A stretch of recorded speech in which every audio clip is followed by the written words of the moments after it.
नमस्कार, मैं हूं मौसम। केवी स्टूडियो में आपका स्वागत है। आज मैं आपको बेगूसराय जिला के ऐसे युवा समाज सेवी से मिलवाने जा रही हूं जो कोरोना काल में बहुत अच्छे काम किए हैं और इन्हें सम्मानित भी किया गया है और ये स्लम एरिया के बच्चों के लिए एजुकेशन का काम कर रहे हैं। आइए मिलते हैं राहुल कुमार से। राहुल जी, हमारे केवी स्टूडियो में आपका स्वागत है।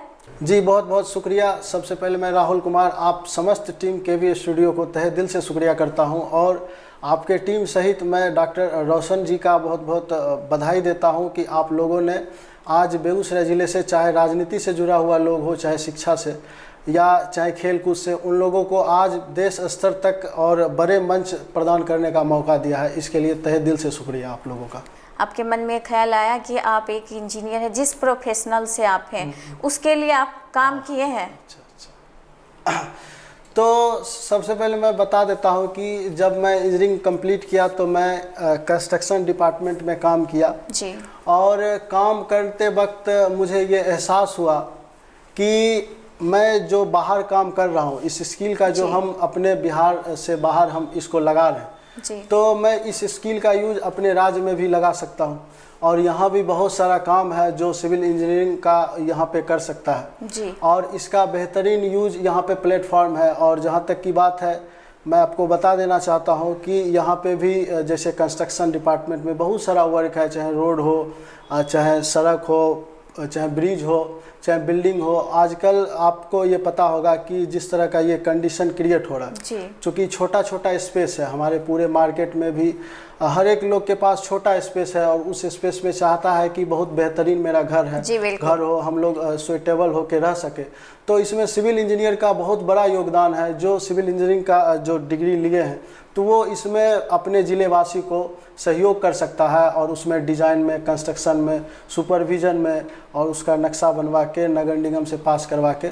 तो यहाँ क्या होगा कि उस ज़िलेवासी के लिए सबसे पहले बहुत बेहतरीन वर्क होगा और इसका मैं यही चाह रहा हूँ कि अपने ज़िला में इसका हम उपयोग करूँ। इसलिए मैं अपने ज़िला बेगूसराय में ही इस चीज़ का उपयोग करना चाहता हूँ। अभी का जो लाइनिंग है, अभी का जो सिवर लाइन बना हुआ है, जो आप देख रहे हैं कि शहरी क्षेत्र में रोड के किनारे हर एक मोहल्ले में है, हर एक वार्ड में है, तो इसको किस तरीके से बेस्ट बनाया जाए? क्योंकि आप एक कंस्ट्रक्शन और सिविल इंजीनियर हैं। नहीं, मैं इसी चीज़ पे आ रहा था, आप ये चीज़ बता दिए। तो क्लास 7 जो रैंक का जो कॉन्ट्रैक्ट है वो अप टू 2 लाख तक है। वो डिप्लोमा इंजीनियर और सिविल इंजीनियर को बिना रजिस्ट्रेशन उसको मिल सकता है। ऐसे अदरवाइज आपको अगर कॉन्ट्रैक्ट लेना है तो जो भी ठेकेदार है या जो भी लोकल है, चाहे अपर लेवल का है, तो उसको अप्लाई करना पड़ता है, अपना फाइनेंशियल प्रॉपर्टी दिखाना पड़ता है। लेकिन अगर वो लोग क्या होता है कि वो लोग मतलब उतने एजुकेटेड, वेल एजुकेटेड नहीं होते हैं और उनको क्या होता है कि उनको एक इंजीनियर रखना पड़ता है, उसमें एक्स्ट्रा खर्च आता है, एक्स्ट्रा एक्सपेंडिचर आता है, जिस वजह से या तो उसको लॉस हो जाता है या वो क्या करता है कि वो ठीक तरीके से मटेरियल को मतलब ज़रूरत से ज़्यादा या ज़रूरत से कम, इस तरह से मतलब वो जो घोटाला होता है जी। जहाँ तक कि ये बात सब जानते हैं, ये सार्वजनिक बात है, मैं अपने मुंह से नहीं कर रहा हूँ, सारे लोग जानते हैं। तो अगर यही चीज़ अगर इंजीनियर को मिल जाए, चूँकि हमारे बिहार में, हमारे बेगूसराय में बहुत सारे सिविल इंजीनियर जो बीटेक और डिप्लोमा होल्डर हैं, बहुत सारे सरकारी और प्राइवेट इंस्टीट्यूशन से पास आउट हैं और आज बेरोजगारी के समय में वो लोग इधर उधर या तो टीचिंग कर रहे हैं या दूसरे काम में जुड़े हुए हैं। तो उन लोगों को अगर ये प्रोफेशन में लाया जाए, अगर सरकार इस पे ध्यान दे कि वो लोग को कॉन्टैक्ट दिया जाए, तो सबसे पहले सरकार को क्या होगा, बहुत सारे फायदे होंगे। मैं आपको बता दूं कि अगर मान लीजिए कि इस लेवल का कोई सिविल इंजीनियर को कॉन्टैक्ट दिया जाता है तो एक तो ये हो जाएगा कि कॉन्टैक्ट लेने के बाद उसको कोई इंजीनियर रखना नहीं पड़ेगा जी। और दूसरी चीज़ कि वो ठेकेदार है, हमेशा साइट पे रहेगा, तो उसको इंजीनियरिंग का सारा नॉलेज है, सारा डिज़ाइन, सारा चीज़ उसको पता है, क्या मिक्स होना चाहिए, क्या उस पर एक्सपेंडिचर होगा, एस्टिमेटिंग, कॉस्टिंग, सारा एक रूपरेखा तैयार होगा और उस काम को वो एक अनपढ़ ठेकेदार के कंपैरिजन में वो बहुत बेहतरीन ढंग से करेंगे और हमारा जो शहर है वो बहुत अच्छा रहेगा, वो बहुत डेवलप करेगा इस चीज़ से। तो सरकार को इस चीज़ पर बहुत ध्यान देना चाहिए, मुझे ऐसा लगता है। जी जी। तो पानी अगर ओवरफ्लो हो जाए सिविल में तो उसको किस तरीके से रख रखाव करनी चाहिए? देखिए, सबसे पहले बात मैं ये बता दूं कि अगर पानी ओवरफ्लो होता है, सबसे पहले क्या करना चाहिए कि जो भी इस कंस्ट्रक्शन से जुड़े हुए लोग तो वो एक देखे कि इस जो भी मतलब हम रोड बना रहे हैं, नाला बना रहे हैं, कैनाल बना रहे हैं और स्मॉल कल्वर्ट बना रहे हैं, तो ये सब जो हम बना रहे हैं, डैम बना रहे हैं, तो सबसे पहले ये होना चाहिए कि शहर में जहाँ पे हमारे पास पर्याप्त जगह है और जो जगह का हम उपयोग नहीं कर पा रहे हैं, तो वहाँ पे एक क्या होना चाहिए कि बहुत बड़ा मतलब ये टैंक होना चाहिए। इस पर थोड़ा सा एक्सपेंडिचर लगेगा और उसके बाद उस पानी का जो भी मतलब हम पानी, ये जो वर्षा जल को सबसे पहले, और सबसे पहले मैं बता दूं कि कुछ समय पहले शिव प्रकाश भारद्वाज सर जी भी आए थे और उन्होंने भी इस पर प्रकाश डाला था। तो मैं उन्हीं की बात को यहाँ पे दोहराता हूँ कि यहाँ जो वर्षा जल है वो बर्बाद हो रहा है, ये बेकार जा रहा है, यूजलेस हो रहा है, तो इसको हम यूज में ला सकते हैं। अभी आप स्लम एरिया के बच्चों के लिए एजुकेशन का काम कर रहे हैं। सबसे पहले मैं मौसम जी आपको बता दूं कि मैं उन लोगों को स्लम एरिया नहीं मानता हूं। ये लोग भी हमारे समाज से जुड़े हुए लोग हैं और कहीं ना कहीं ये हमारे ही समाज का एक हिस्सा है जी। तो मैं उनको स्लम एरिया तो नहीं कह सकता हूं, वो भी हमारे जैसे लोग हैं। और जहां तक कि मैं सोचता हूं और मैं जानता हूं कि मैं भी कोई अंबानी फैमिली से नहीं रहा हूं, मैं भी कहीं ना कहीं स्ट्रगल करके यहाँ तक पहुँचा हूँ और मेरा भी कुछ दास्तान है। तो उन लोगों के लिए मैं बहुत मतलब जो है सो इंस्पायर्ड रहा। जिस समय मैं पढ़ने जाया करता था सिविल इंजीनियरिंग का, जिस समय मैं कोर्स कर रहा था, तो मैं आदरणीय प्रोफेसर संजीव कुमार सिंह जी जो हमारे गुरुदेव रहे हैं और उन्हीं के बदौलत मैं आज यहाँ पे हूँ और जो भी करूँगा उनके आशीर्वाद के बदौलत। तो जब मैं पढ़ने जाया करता था तो बहुत सारे छोटे छोटे बच्चे मिलते थे और मैं ऐसा मानता हूं कि हम लोग को तो कंपटीशन करने का एक मौका मिलता है, चांस मिलता है कि आप यूपीएससी में बैठिए, एमपीएससी में बैठिए, बीपीएससी में बैठिए, लेकिन उन लोगों के लिए कोई मौका नहीं मिलता है। तो स्लम एरिया हो या अदर बच्चे हो जी। तो क्लीनिंग सारे बच्चों के लिए एक जैसा होना चाहिए। जी जी बिल्कुल बिल्कुल। क्लीनिंग देखिए जो है सो कोई एरिया नहीं देखता है, ये एक हमारे जीवन का महत्वपूर्ण हिस्सा है। अगर हमें स्वस्थ रहना है और हमको लॉन्ग लाइफ जीना है, अभी तो ऐसा हो गया है कि शॉर्ट लाइफ सब जी रहा है, आपको भी पता होगा। और पहले का जो लोग होते थे वो लॉन्ग लाइफ जीते थे और उसका जो डेथ होता था उन लोगों का वो बहुत शॉर्ट होता था, मतलब उन लोगों का जो मौत होता था वो बहुत क्षणिक होता था। आप लोग भी सुने होंगे, हम लोग भी सुने ही हैं, देखे तो नहीं है, जैसे दादाजी हो गए, नाना जी हो गए, तो वो लोग बहुत लॉन्ग जीते थे और पता चलता था कि रात को उनको बुखार लगा और सुबह वो गुजर गए। मतलब कि बस रात को बुखार लगा, सुबह गुजर गए या एट ए टाइम 1-2 घंटा के बाद गुजर गए। लेकिन अभी का क्या होता है कि आप अमूमन देख लीजिए इस चीज़ को, पूरे देश में मैं बता रहा हूँ कि अभी के ज़माना में 14-15 साल एज आते आते तरह तरह की बीमारियां होने लगता है। जैसे डायबिटीज़ तो आजकल का एक हॉबी हो गया है, मतलब हर लोग इसको क्या करता है, अडॉप्ट करता है, इसको पोसता है, पालता है, जैसे इसको कहते हैं। और हर एक तरह के लोग, मुझे ऐसा लगता है कि हर दूसरा से तीसरा व्यक्ति कोई ना कोई बीमारी से ग्रसित होगा, जिस तरह का माहौल है। तो इसलिए सबसे पहले साफ़ सफाई तो बहुत ज़रूरी है।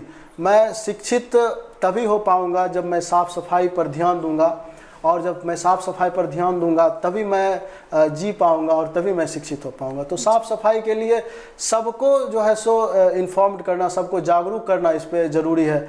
और मैं तहे दिल से शुक्रिया अदा करता हूं आदरणीय नरेंद्र मोदी जी का, जिन्होंने स्वच्छता अभियान चलाया और बहुत ऊँचे लेवल पे, हाई स्तर पे इस चीज़ का ख्याल भी रखा जा रहा है।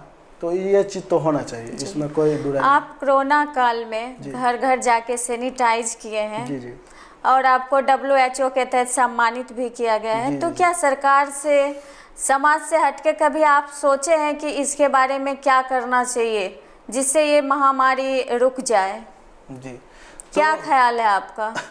सबसे पहले मैं बता दूं कि जो WHO वर्ल्ड हेल्थ ऑर्गेनाइजेशन, जिन्होंने मुझे इतने बड़े सम्मान से सम्मानित किया, तो ये उनका बड़प्पन है। और भी कुछ मंच हैं जैसे वंदे मातरम मंच और एक मैथिला का कुछ मतलब प्रोड्यूसर हैं, तो उन लोगों का भी सहयोग रहा, उन लोगों ने भी मुझे सम्मानित किया। पैगाम अमन कमेटी ने भी सम्मानित किया और बेगूसराय के वर्तमान मेयर उपेंद्र प्रसाद सिंह जी ने भी सम्मानित किया, बेगूसराय के प्रथम मेयर जो आलोक अग्रवाल जी हैं, उन लोगों ने भी सम्मानित किया। तो मतलब ये जो सम्मानित होने का जो एक अनुभव होता है, ये क्या होता है कि आपको अंदर से इंस्पायर्ड करता है कहीं ना कहीं। बिल्कुल। और जब मैं आदरणीय डॉक्टर राजेश रोशन जी से मिला, जिन्होंने कोरोना पीरियड में भारत और नेपाल बॉर्डर पे ड्यूटी की है और 1 महीना अपने फैमिली को छोड़ के, उनका बहुत बड़ा योगदान रहा। तो उन लोगों ने भी मुझे सम्मानित करके, उन लोग के द्वारा जब मुझे माला पहनाया जाता है और सम्मानित किया जाता है, सम्मानित प्रशस्ति पत्र दिया जाता है,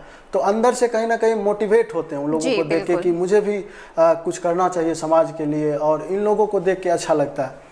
तो मेरा यही सोच है इसमें कि कोरोना पीरियड में जो मैंने काम किया, तो ये थोड़ा टेढ़ा है, लेकिन इसको अगर आप इसको सुनते हैं तो कहीं ना कहीं मैं समाज से, ये शिकायत है मेरा कि मैं एक शिकायत लेके जा रहा हूँ सभी लोगों से। मेरा ये कंप्लेन है कि एक जो फैलाव होता है, मतलब जागरूकता का कहीं ना कहीं कमी होता है। हम लोग शिक्षित होते हैं, लेकिन शिक्षित होकर भी जब किसी चीज़ पे अफवाह को फैलाने में बढ़ावा देते हैं तो उस शिक्षा का कहीं ना कहीं समाज पे असर पड़ता है।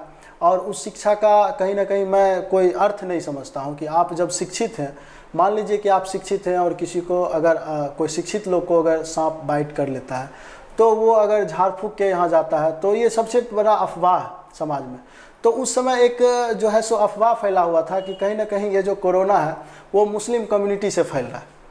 तो बहुत सारे लोग जो शिक्षित थे, वो भी जो अधिकारी थे, वो भी मतलब मुस्लिम कम्युनिटी से एक इस तरह से दूरियां बना रहे थे, जैसे लग रहा था कि मुस्लिम कम्युनिटी जो है सो कोरोना को रिसर्च करके खुद अपने पेट से बना के उसको फैला रहा है हवा में। मतलब इस तरह का एक अफवाह, सारे लोग, मतलब इस तरह का जो अफवाह है वो बिल्कुल नहीं होना चाहिए। हमारा समाज जागरूक है। तो आपके ख्याल से क्या प्रिकॉशन बरतना चाहिए कोरोना काल में? देखिए, कोरोना काल में जो प्रिकॉशन रखना चाहिए, अभी जब तक इसका निदान नहीं आ जाता है तब तक तो आप इस चीज़ को लेकर के आप बिना मतलब बेवजह घर से बाहर नहीं निकले, जैसा कि रूल्ड बोला गया है। मोदी जी और बहुत सारे तमाम वरिष्ठ लोग बोले हैं। और समय समय पर जो है सो साफ सफाई पे ध्यान दे, अपने हाथ को धोए। तो आप बेगूसराय के युवाओं के लिए आपका क्या मैसेज है? क्योंकि आप एक सामाजिक कार्यकर्ता हैं और प्रोफेशनल से आप एक सिविल इंजीनियर हैं, तो बेगूसराय के युवाओं के लिए आपका क्या मैसेज है? देखिए, बेगूसराय के युवाओं के लिए मेरा जो मैसेज है, जो मेरा संदेश है, यही है कि आप लोग एक युवा है और आप लोग अगर आप चाह लें तो आपसे कुछ भी हो सकता है। युवा अवस्था एक ऐसा अवस्था है, और युवा अवस्था एक जो है सो बीज है। आप जिस स्तर का बीज बोएंगे उसी स्तर का फल आएगा। तो आप अपने युवा अवस्था को बर्बाद नहीं करें। युवाओं ने ही बढ़ चढ़कर हिस्सा लिया और समाज को बदलने का क्षमता युवाओं के पास ही है। अगर युवा चाह ले तो कुछ भी असंभव नहीं है। तो मेरा ये युवाओं से संदेश है कि वो इसमें बढ़ चढ़ के हिस्सा ले और जो भी उनसे बन पड़े वो करे और इस तरह का काम करते रहे। तो राहुल जी, अभी आप बहुत अच्छे तरीके से बताए हैं कोरोना काल, एजुकेशन, कॉन्स्टिट्यूशन, इस तरह के इतने सारे टॉपिक पे आप बहुत सारी विस्तृत में मुझे जानकारी दिए हैं और बेगूसराय की जनता को भी अच्छा मैसेज दिए हैं। इसके लिए आपका धन्यवाद। मौसम जी, आपको भी बहुत बहुत धन्यवाद और आपके सारे टीम को बहुत बहुत धन्यवाद, और आपके टीम का, आपके केवी स्टूडियो का उज्जवल भविष्य की मैं कामना करता हूं कि ये बहुत बड़े लेवल तक जाए, बड़े स्तर तक जाए। जी बहुत बहुत शुक्रिया। धन्यवाद।